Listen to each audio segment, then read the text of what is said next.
The sun's out again today, although there's that orange tint in the sky again. I wonder if there's a lot of smoke again somewhere in terms of things like wildfires and all that. And with that in mind, what did I read today? How about this first one with a lot of people, I guess, wanting things like drones for a war? These ones here look like they're specifically designed to drop a lot of bombs. This one says Ukrainian jet company introduced a new drone bomber with 8 drop pods. It almost looks similar to those farm drones, for example, those agricultural ones, but I guess in terms of the design, you could technically use it for other things too. It says the new Ukrainian Jet Max drone bomber with 8 suspensions was presented in Lviv during the forum Joint Ventures Joint Defense by the Association Technological Forces in Ukraine. The drone is designed to destroy enemy equipment, communications equipment, and manpower at a depth of about 15 kilometers from the front line. The bomber is capable of carrying a combat load weighing 20 kilograms at a speed of 60 kilometers an hour. The maximum speed without a payload is 80 kilometers an hour. The drone is capable of staying in the air for 25 to 40 minutes, depending on the weight of the cargo. It says the ammunition, mounting platform, and drop system is modular and can be modified depending on the mission. The drone can carry either 2 heavy munitions to destroy heavily armored targets or elements of the buildings and defenses, or 8 smaller drops to destroy lightly armored enemy vehicles and manpower. In a lot of these war-related stories, you've heard of people using things like FPV drones for some kind of explosive payload, and I guess as they kind of indicate here, it's not enough anymore. It says we are already seeing a trend that FPV drones with 7 and 8-inch frames do not have the same market as before. At the front, drones now need to deliver a large warhead to the enemy. Nikita, a representative of a jet company, tells the defense journalists.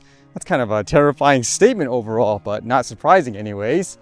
Now, obviously, in this case, unfortunately, it's being used for war purposes, but it makes you wonder, kind of like with that story yesterday with the flooding, what if they use it for those types of situations in terms of being able to drop more supplies, for example, in certain areas, or potentially because it could carry more stuff, you could actually take people, I guess, out of a bad situation.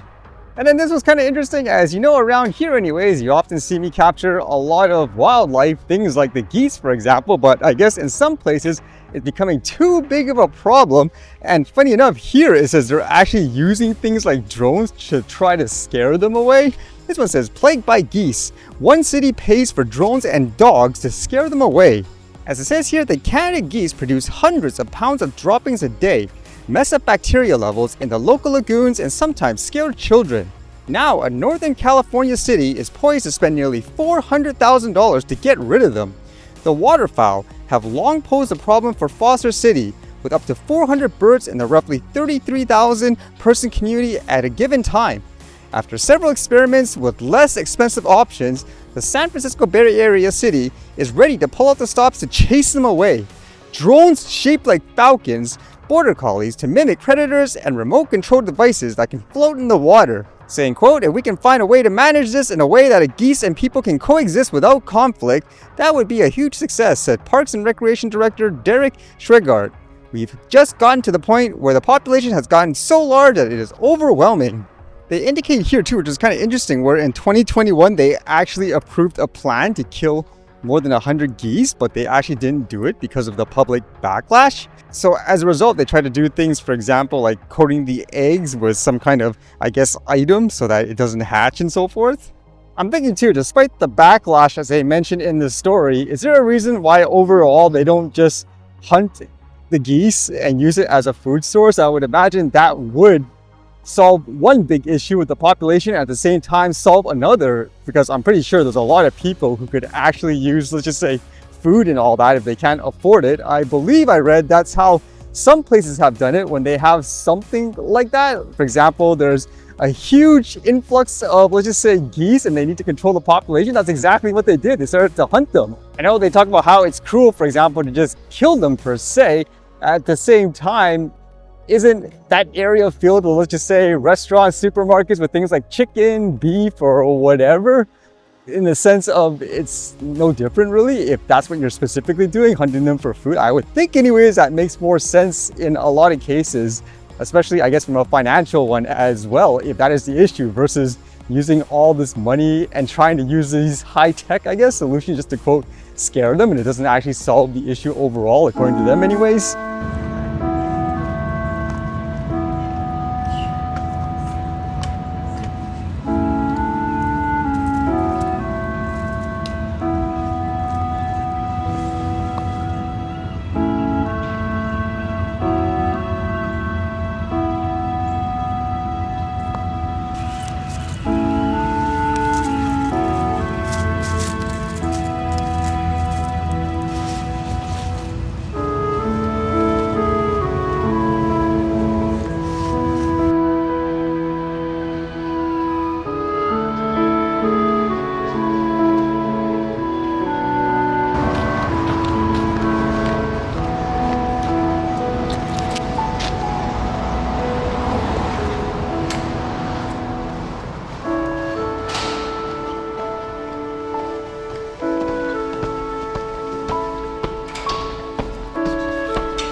All right, see you guys later.